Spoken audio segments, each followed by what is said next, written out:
শুরু করার আগে বলে নেবো নাকি আমি বললেই তুমি শুরু করবে? সর্বপ্রথম গলার যে আমাদের রয়েছে গলার মাপ 6, তো 6-এর অর্ধেক কত? 3।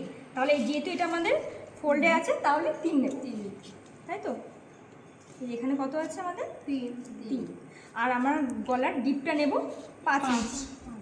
এই দেখো এখানে আছে 5 ইঞ্চি, তো এখানের মতো এখানে আমরা সেম 3 ইঞ্চি মিলিয়ে নিয়েছি। এবার এটা আমরা চারদিক মেপে একটা চৌকো বক্স করে নিয়েছি। এরপরে আমরা গলার শেপ দেবো। গলার শেপ দেওয়ার জন্য এখানে ফার্স্টে করবো আমরা রাউন্ড নেক।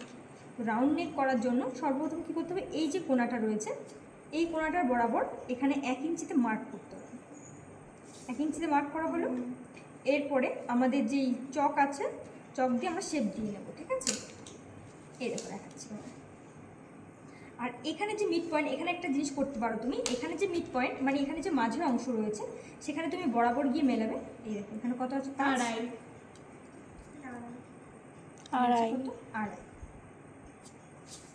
তাহলে তোমার গলাটা আরও বেশি সুন্দর হবে দেখতে। যদি শেপটা তুমি এখান থেকে আনো মাঝ যাবো, মাঝ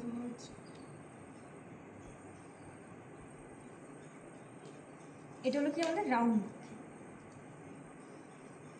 এরপরে আমরা সব দিক থেকে 1 ইঞ্চি করে এক্সট্রা নিয়ে যাব, এক্সট্রা কাপড়। কারণ আমরা যখন পেস্টিংয়ে কাজ করব, হ্যাঁ যখন আমরা পেস্টিংয়ে কাজ করব তখন আমাদের সব দিকে এক্সট্রা লাগে 1 ইঞ্চি মতো। তো কী করবে, এই রাউন্ডের শেপের মাপে বা তোমরা অনেকে এইটা দিয়ে হালকা করে রাউন্ড করে নিতে পারো।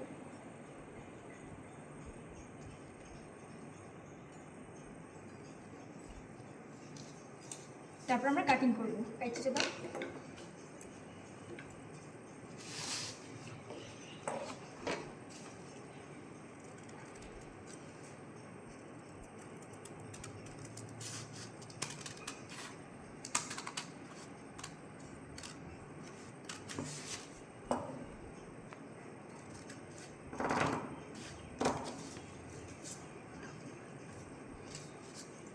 এরপর আমরা গলার যে মাঝখানের অংশটা আছে সেটা কেটে বাদ দেবো।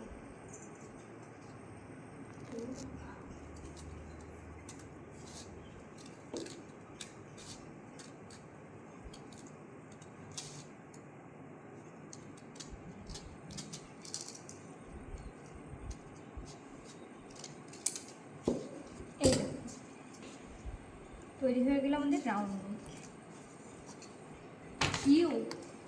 রাউন্ড, যেটা অলরেডি আমার গলায় আছে। হ্যাঁ এই নেকটাই কিন্তু এটা একটু বড় বড় হয়েছে।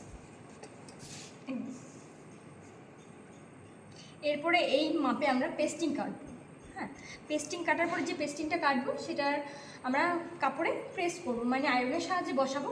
তারপর হ্যাঁ তারপর আমরা কি করব, সেলাই করার পরে কাটিং করবো মিড পয়েন্টের রাউন্ডটা।